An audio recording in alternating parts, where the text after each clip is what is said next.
Well, hi there folks, Gareth here from tracyandmatt.co.uk and from unboxings.com, and I have something a little different today. This is the Viewsonic VSD241. It's a 24-inch smart display. It's like a really big tablet. It's a screen that runs Android. And we're going to have a quick look at it today. I'm going to take it out of the box for the first time, which involves doing a little bit of cutting here. So bear with me while I try. It's a bit of a hunk of technology here, so it might take me a wee while to get into it.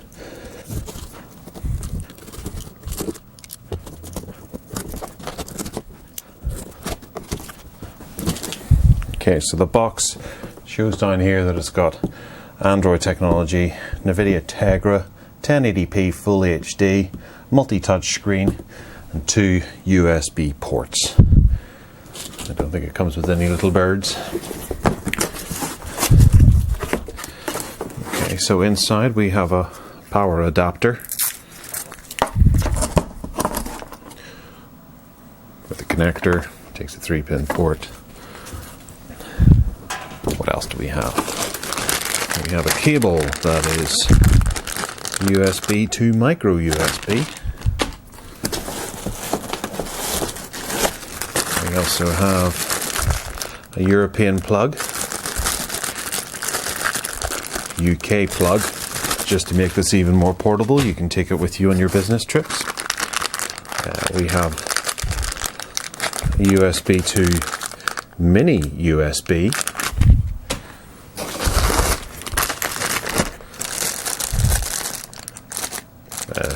That's an audio cable, 3.5mm headphone jack. We're hooking up a DVD player maybe. And we have another USB to mini USB cable. Kind of old fashioned, it's a bit odd to have one, let alone two in a package.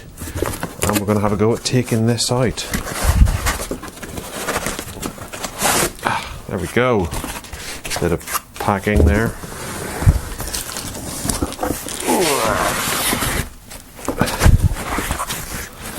Okay, bit more packaging.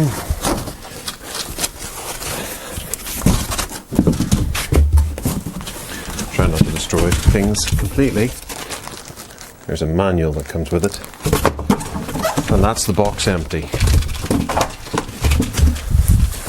So underneath this is the display,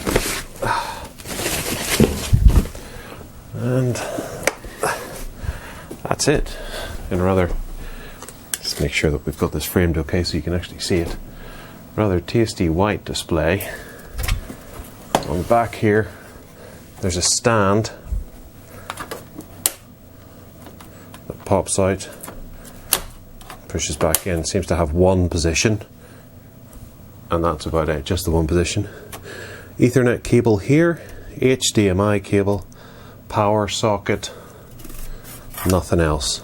Looks like there might have been an idea to put something else in over this side. Perhaps that's for different territories. So rubber foot here and here. Fans there. We can rip that off, which is good to know. And what do we have there? USBs, mini USB, micro USB, and an SD card slot, plus a headphone adapter. So this can be used as an entertainment hub, or it can be used as a standalone PC to place somewhere in the house. Oop. What's on this side? Is there anything on this side? No, nothing. And then down the bottom, there's quite a weight in it. You wouldn't be using this in the train as I had planned to do. We've got menus here, menu, back, power, forward, and exit, possibly. Over this side we have an Energy Star sticker. These must be stereo speakers along here. Up along the side there's very little. Across the top there isn't anything, although there are two holes here. There are obviously light sensors. I don't know if you can see that, but there's a video camera just here. Yeah. So we'll set that there, and we're going to reposition the camera so you can see it, sort of, and we'll turn it on. Okay, hi there everyone. You're going to have to excuse the glare over there and here. I suppose I could turn this light off, couldn't I? Because I'm not quite used to dealing with a screen of this size when filming these sorts of things. We could do that, couldn't we? And that would get rid of that glare. I hope you heard that wonderful sound. Okay, so here we go. This is the Viewsonic. Got that, and we hit start. Just a second. And while this is setting up, I'll run through some of the specifications because I have them here in front of me. It's got a NVIDIA Tegra 3 quad-core 1.7 GHz processor inside. It's running Android 4.2 Jelly Bean. It only has 1 GB of RAM, which still seems a little puzzling. There's 8 GB of onboard storage, but obviously there's that SD card in the back, which would be more permanent than anything once you put something in there. This is a 24-inch TFT LED display. TFT, I suppose that's probably going to show quite a bit, but I don't know. Looks okay. The aspect ratio seems to be alright. The resolution is 1920 by 1080, so it should be fairly crisp. Fairly, being a 1080 screen. Yeah. Okay, so that's looking to connect to my Wi-Fi network with a big friendly keyboard. That's lovely. The size of my hand in comparison to that keyboard. Yeah, that's nice. Okay, so that's us connected. And it's kind of surreal using a screen of this size for Android. The keyboard, every time it comes up, seems almost comical. I'll get signed in here.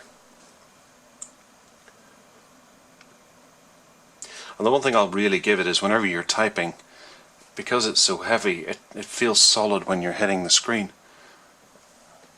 If you were to hit a flat screen TV or computer monitor, so to speak, there would be a bit of a wobble to it, but thanks to the stand at the back, it does feel secure to tap away at it.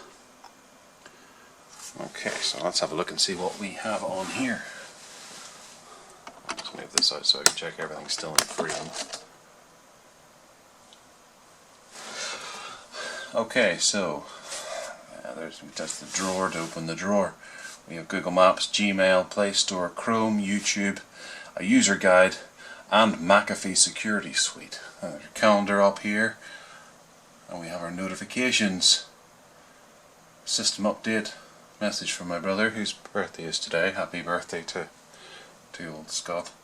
And we've got 23 new updates to various things.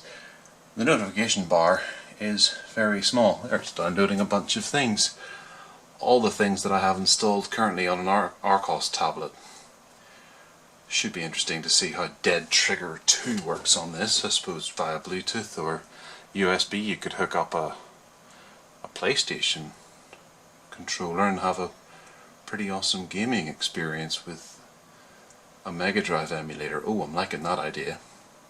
There does seem to be an extra button down here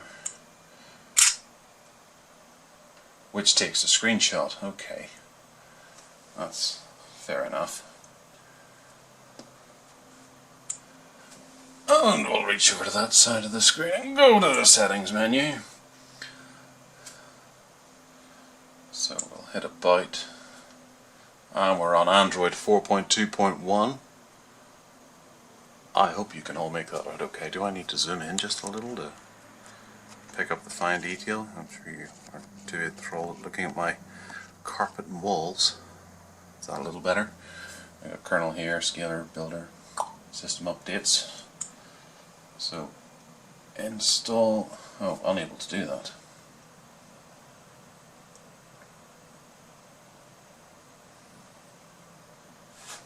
Okay, we'll leave those to update themselves. They usually sort themselves out.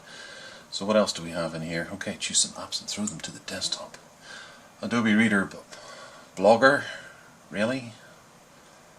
Browser, calculator, camera, there doesn't seem to be too much aside from McAfee. Some of these have obviously been installed by Arcos of all things, like that EZ File Explorer. NVision appears to be something new. Or am I forgetting what NVision is? Is that the NVIDIA store for NVIDIA games and things like that?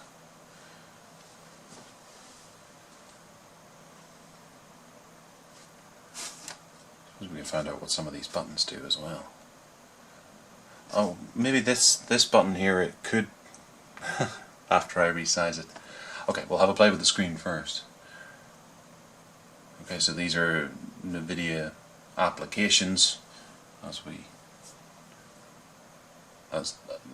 solely for Tegra devices.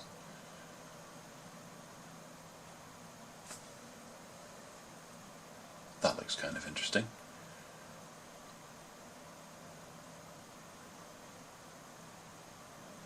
Entirely honest, I really like this. This is an Android fanboy's dream.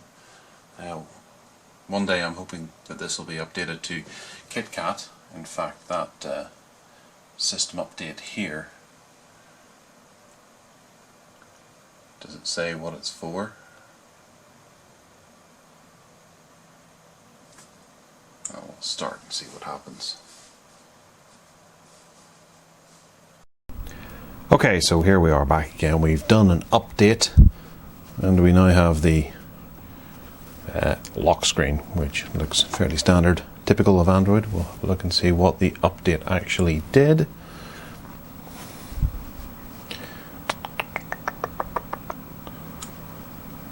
We're still on version Android 2.4.1. Okay. Alright, so these buttons down the bottom do seem a bit different. That must change the source because there's an HDMI on the back, which is now showing no signal. So if I was to plug something in that has an HDMI out on it, something that's charged. Okay, I don't have anything. Well, I can take Blu-ray players, DVD players, those sorts of things, and then you just hit that and it jumps across. So essentially you could hook this up to your PC as well and use it as a second screen, and then have Android running as well. This one, okay, that gives you the menu system, for which touchscreen doesn't work.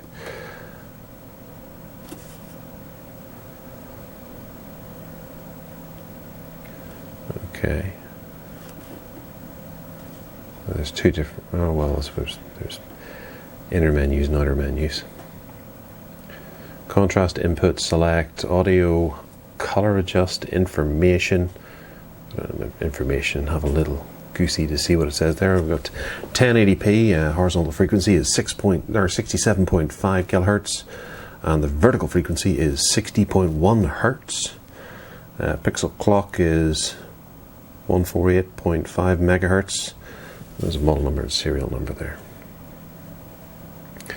Manual adjust, setup menu. Nothing really that I care about. Oop. And memory recall. Right, let's get ambitious here and run Dead Trigger 2.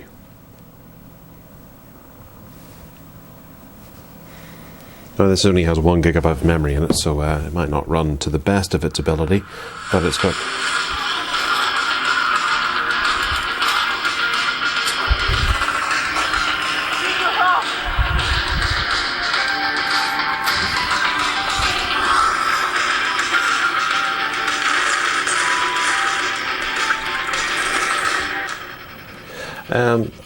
I don't remember seeing any volume switches around the outside of it.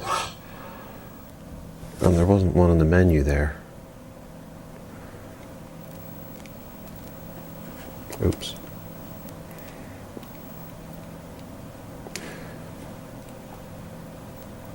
Audio adjust. Aha. Oop. The sound was quite good. I'll give it that. Just take the edge off it. It would be nice if this was a touchscreen menu, but the touchscreen only seems to work on Android.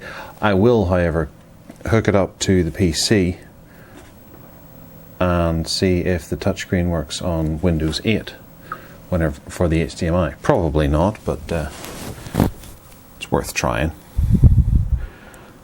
Guess that would be a big selling point if it was touchscreen for whatever you happen to plug in.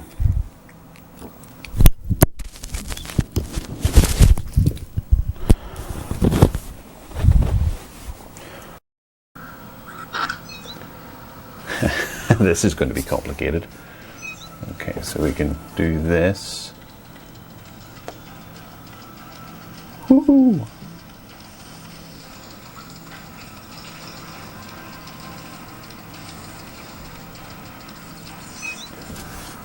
Navigation. Okay, yeah, thanks. Feels a little bit ridiculous playing like this.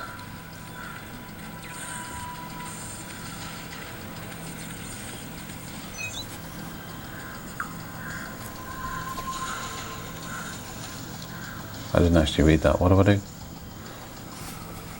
You swipe in this game, don't you?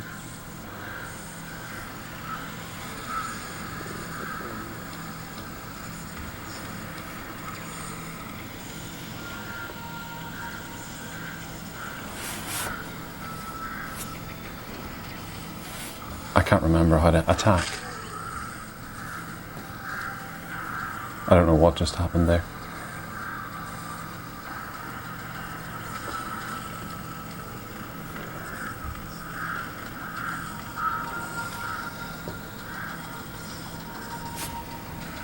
Isn't there a button over here? Damn me. Right, well that works. Yeah, you can play games on it. Probably with a controller. That would be a better idea. There's the Genesis one there. The USB's around the back, so plugging in a PlayStation controller should be fairly simple if you get 6-axis. We'll have a look at the user guide and see what it says. And it's just a PDF. And that's one thing I'm thinking of. You won't be able to turn it around because the stand does not turn, so it's in landscape all the time.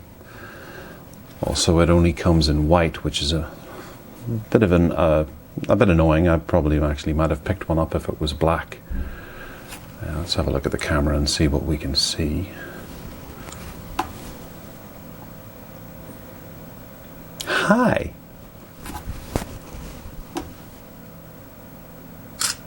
A flattering shot if ever I saw one.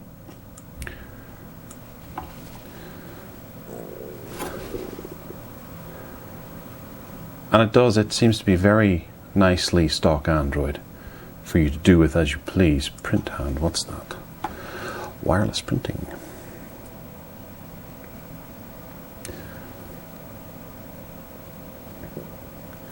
Okay, and it allows you to connect up to all of these. I wonder who this is by actually. Is this by Viewsonic themselves?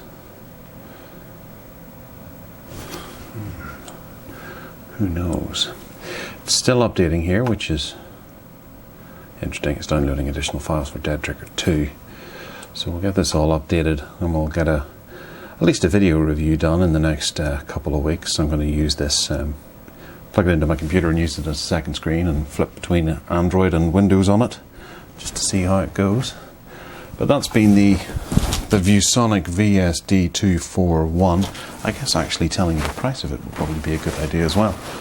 It usually retails for about $569, which is about £400 maybe. Seems quite high, but once we get KitKat on here, it might be worth about that kind of money. But we'll do a review on it and see what we think. All right, remember to check out the website for more unboxings over at tracyandmatt.co.uk and unboxings.com, and the Mobile Tech Addicts podcast and show that usually comes out each week, depending on how lazy we are. Okay, we'll catch you next time.